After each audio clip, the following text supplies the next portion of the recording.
Measure of dispersion हमारा जो है वो टॉपिक है। इसमें हमने जो है वो लास्ट क्लास में वेरिएंस कैलकुलेट किया था, स्टैंडर्ड डेविएशन सीखा था। मैंने आपको लास्ट क्लास में बताया था कि जब हमारे पास देखिए, सबसे पहले तो हम सेंट्रल टेंडेंसी की बात करते हैं। सेंट्रल टेंडेंसी में हम क्या पढ़ कर आए थे? हम लोगों ने अर्थमेटिक मीन पढ़ा, हार्मोनिक मीन पढ़ा एंड हम लोगों ने ज्योमेट्रिक मीन पढ़ा। जब हम मीन को कैलकुलेट करते हैं, स्पेशली हम अर्थमेटिक मीन को कैलकुलेट करते हैं और हमारे पास डेटा जो है वो क्या हो, टू टाइप्स का डेटा हो हमारे पास, टू टाइप्स के डेटा की कंपैरिजन जब हमें करनी हो, हमें एनालाइज करना हो, या हमें वन टाइप डेटा को ही एनालाइज करना हो कि डेटा जो है वो इसका हमारे पास जो है इसके इम्पैक्ट क्या है, या फिर इसकी जो है वो उसका कंक्लूजन हमें क्या निकल रहा है। अगर हमारे पास टू टाइप डेटा हो, अगर डेटा टाइप वन का डेटा जो हो उसका mean type data type A कर देते हैं हम इसको, और टाइप हमारे पास टू बी, इन दोनों डेटा का क्या आ जाए, मीन हमारे पास क्या आ जाए, सेम हो। तो हम किस तरह से एनालाइज करेंगे डेटा को मज़ीद फर्दर, हम किस तरह से इसमें दोनों का मीन सेम है, टाइप ए का मीन भी सेम है, टाइप बी का मीन भी सेम है। अब हम इसे किस तरह से एनालाइज करेंगे कि हमारा जो है ना, अब हमें क्या करना चाहिए, किस तरह से हम जो है वो अपने डेटा को एनालाइज करें कि टाइप ए का डेटा जो है वो बेटर है, या टाइप बी का डेटा जो है वो हमारे पास जो है वो क्या है, बेटर है। बेटा देखिए, जब हमारे पास दो टाइप्स का डेटा हो, ठीक है, रॉ डेटा हो या फ्रीक्वेंसी डेटा हो, और दोनों डेटा का मीन क्या हो हमारे पास सेम आ जाए, ठीक है, मीन क्या हो हमारे पास सेम हो, टाइप ए डेटा का मीन भी सेम हो और टाइप डेटा बी का भी मीन क्या हो, सेम हो। तो हम कैसे एनालाइज करेंगे कि टाइप ए का डेटा जो है वो बेटर और अच्छे रिजल्ट दे रहा है, या टाइप बी का डेटा जो है उसका रिजल्ट ज़्यादा अच्छे हैं हमारे पास। तो इसके लिए हम फर्दर जो है वो कैलकुलेशंस हम करते हैं मज़ीद, जिनको हम कहते हैं मेजर ऑफ डिस्पर्शंस। मेजर ऑफ डिस्पर्शंस में भी हमारे पास फर्स्ट जो टॉपिक होता है वो होता है range, quartiles, variance, standard deviation, and further जब हमारे पास स्टैंडर्ड डेविएशन भी सेम आ जाए तो फिर हम क्या करते हैं, कोफिशिएंट ऑफ वेरिएशंस कैलकुलेट करते हैं, ठीक है।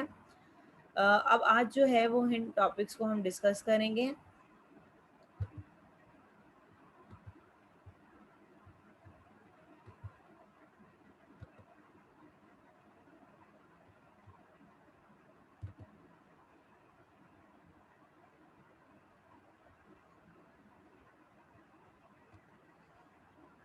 The measure of dispersion show how two data is separate or scattered around the mean, ठीक है। इस अब सेपरेटेड यानी कि आप उसको सेपरेट किस तरह से करें, और स्कैटर्ड जो है यानी कि आप इसको जब अगर आपका डेटा जो है वो प्लॉट हो रहा हो, यानी कि ये आपका डेटा है, आप इस डेटा को जो है वो क्या कर रहे हैं, यहाँ पर अपने डेटा को प्लॉट कर रहे हैं, ठीक है। स्कैटर्ड अराउंड द मीन, अब मीन क्या होगा हमारे पास, जो भी हमारा सेंटर होगा या एवरेज होगी हमारे पास, ठीक है। इस एवरेज से जो है वो हम अपने डेटा को जो है वो क्या करेंगे, एनालाइज करेंगे, किसमें, मेजर ऑफ डिस्पर्शंस में। द मेजर ऑफ लोकेशन और central tendency is central value that the data value group around if gives an average value, ठीक है। हम लोकेशंस और सेंट्रल टेंडेंसी में हम क्या करते थे कि सेंट्रल वैल्यू ऑफ डेटा जो हमारी जो थी ग्रुप के अराउंड हम उसको फाइंड करते थे, या फिर हम जो है इसमें एवरेज वैल्यू जो है वो फाइंड करते हैं, ठीक है। The major of skewness is show symmetrically और not is distribution of data value. जो भी हमारे पास डेटा आता है वो उसमें हमारे पास ज़्यादातर जो है वो डेटा हमारे पास किस फॉर्म में आएगा, सिमेट्रिकली, यानी कि जो भी सेंटर होगा ये सेम, बेटा थोड़ा सा इस तरह से देखिएगा, ऐसे कि सिमेट्रिकली में हमारे पास क्या होगा कि सेम, जो हम अगर डेटा को हाफ सेंटर से अगर हम डिवाइड करें तो हाफ जो डेटा हो वही हमारे पास जो है हाफ डेटा जो है लेफ्ट और राइट साइड पर हो, ठीक है, इसको हम सिमेट्रिकली कहते हैं।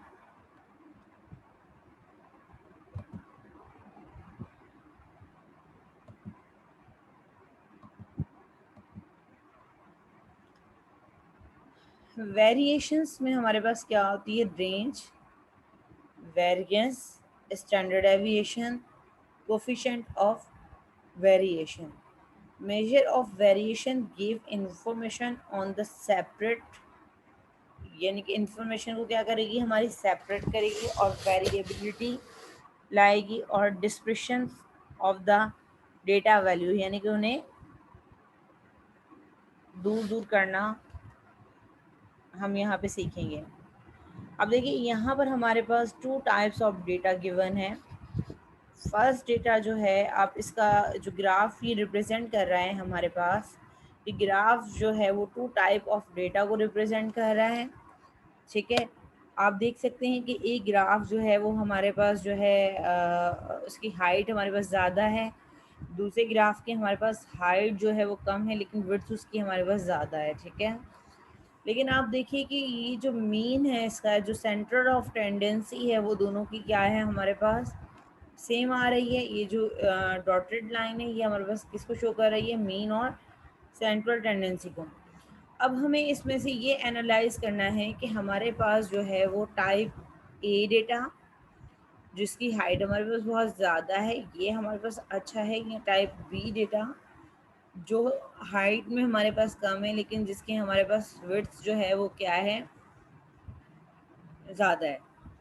यानी कि वेरिएंस हमें ये चेक करना है, वेरिएंस जो होता है वो इनके दरमियान में वो हमें चेक करना है।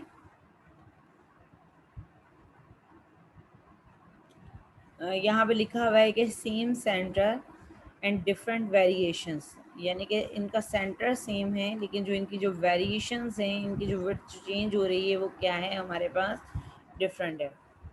सबसे पहले तो हम रेंज को डिस्कस करते हैं कि हमारे पास रेंज क्या होती है, ठीक है। सिंपलेस्ट मेजर ऑफ डिस्पर्शन सबसे सिंपलेस्ट है ये हमारे पास, और इसमें क्या करते हैं हम डिफरेंस फाइंड करते हैं smallest value and largest value के दरमियान में, ठीक है।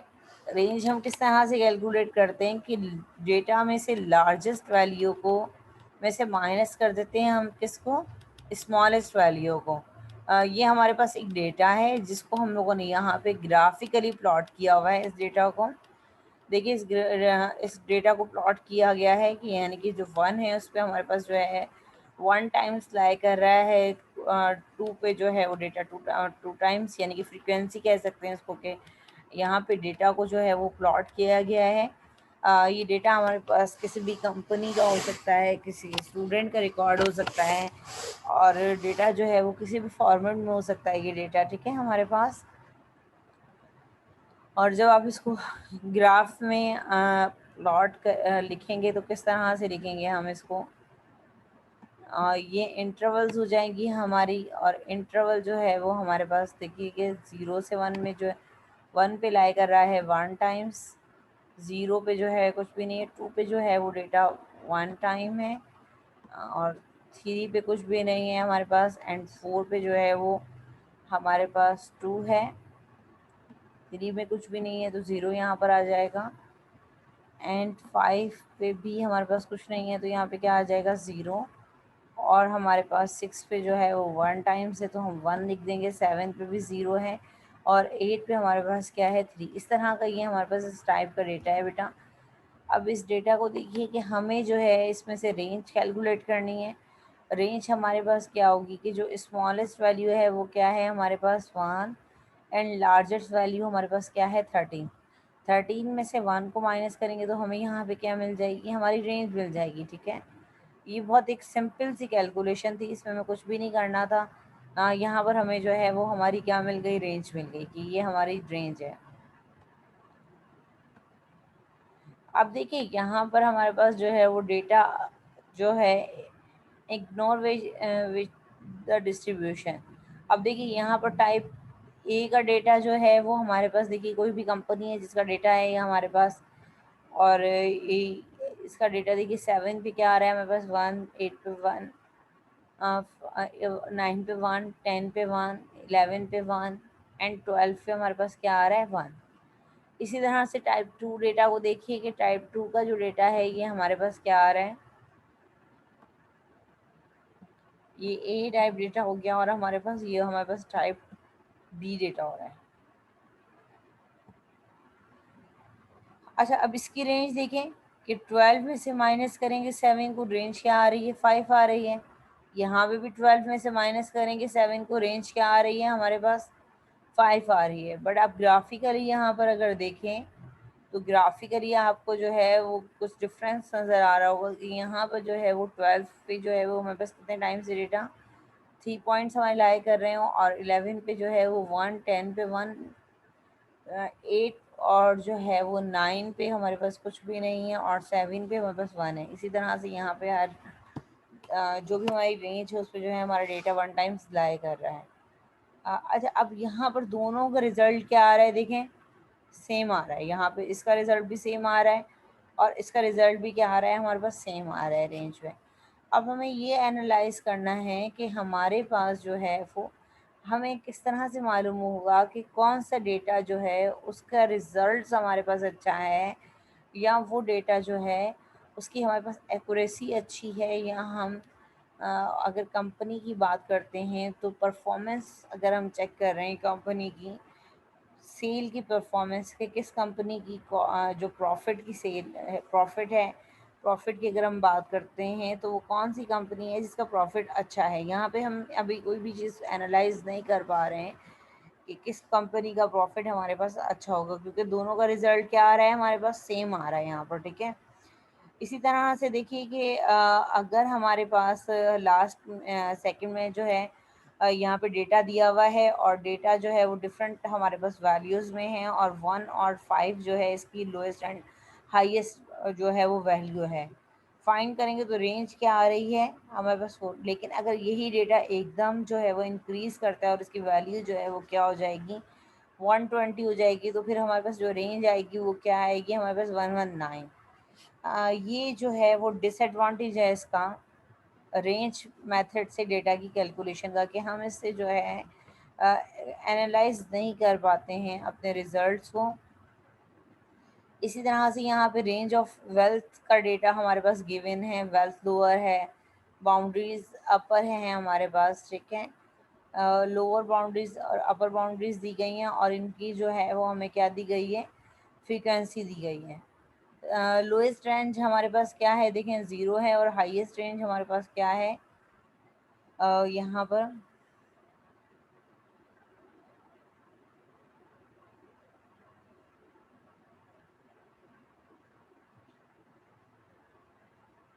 4 जो है वो हमारे पास लैक्स में, यहाँ पे हमारे पास जो है वो पाउंड गिवन है, ठीक है।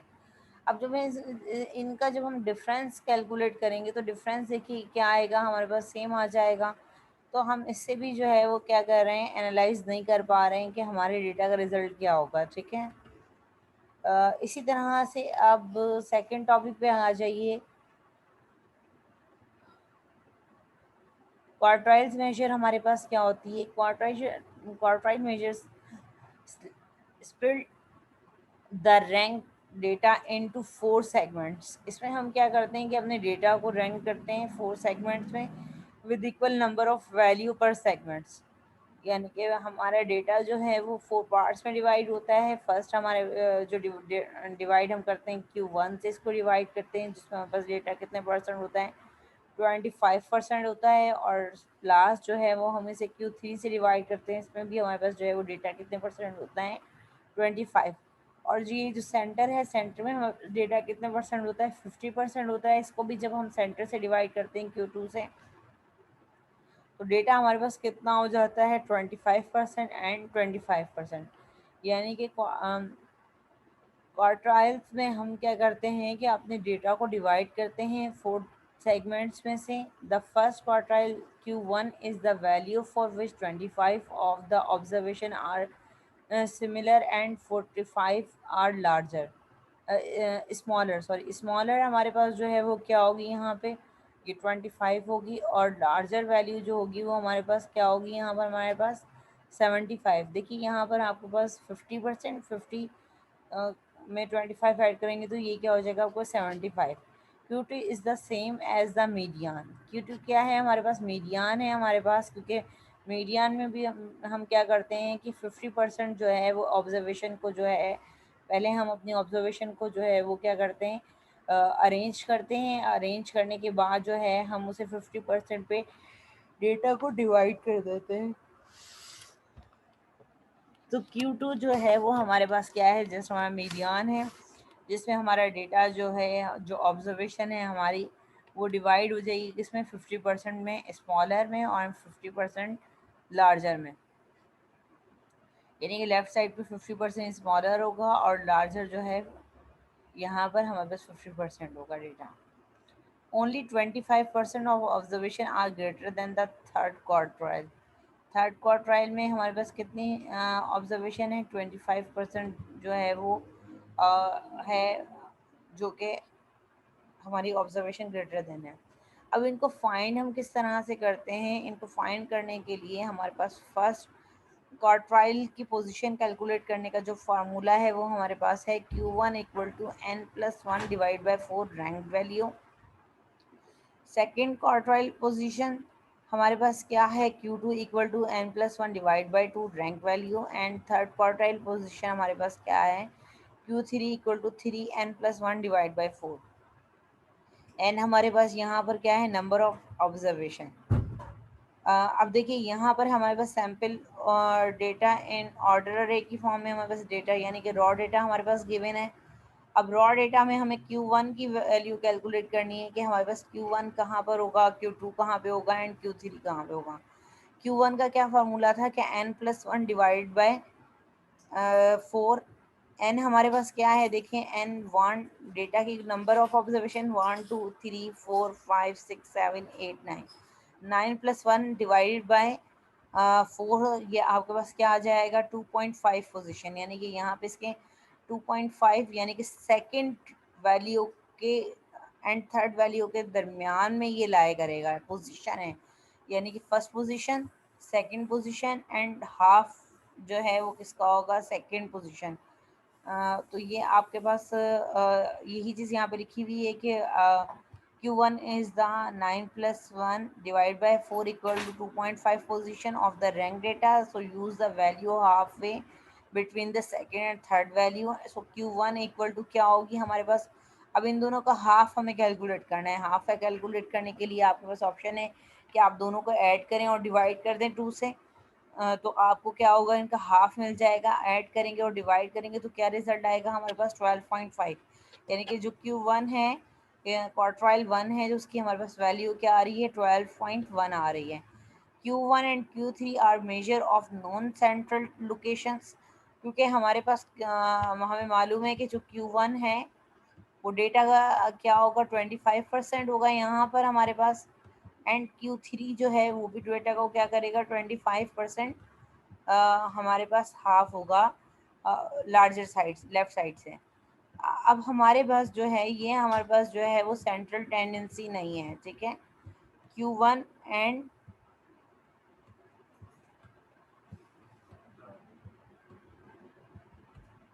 Q3 हमारे पास जो है वो हमारी सेंट्रल टेंडेंसी नहीं है।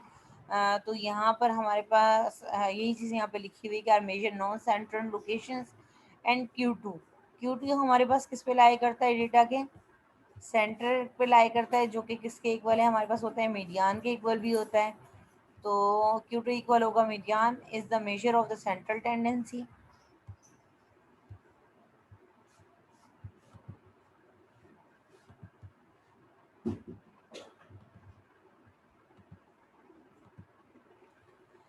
Q1 को हमने कैलकुलेट किया है, इसी तरह से इस डेटा में से हम Q2 को कैलकुलेट करेंगे। Q2 का फॉर्मूला हमारे पास क्या होगा, n+1 डिवाइड बाई 2। इसको हम कैलकुलेट कर लेंगे। रैंक क्या आया हमारे पास, 16 आया। पोजीशन हमारे पास क्या है, फिफ्थ पोजीशन है। 1 2 3 4 फिफ्थ पोजीशन हमारे पास आई है। और रैंक हमारे पास क्या आ रहा है, इसका फिफ्थ आया है, और लेकिन जो मीडियन है वो इसके इक्वल है, 16 के इक्वल है। इसी तरह से जब हम Q3 को कैलकुलेट करेंगे तो इसका फार्मूला हमारे पास क्या होगा, 3 मल्टीप्लाई n+1 डिवाइड बाई 4, जो कि 7.5 पोजीशन पे लाई कर रहा है। और 7.5 पोजीशन हमारे पास क्या है,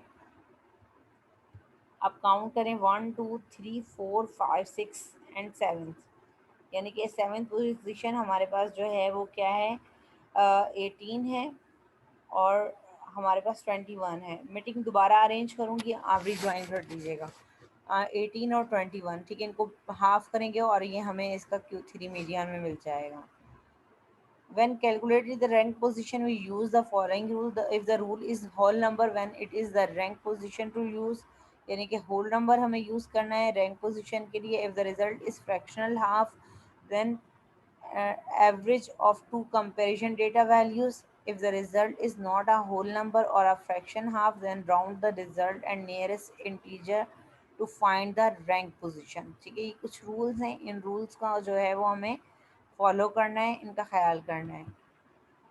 अब यहाँ पे देखिए कि यहाँ पे इस ग्राफ में हमारे पास डेटा ग्राफिकली फॉर्म में गिवन है हमारे पास।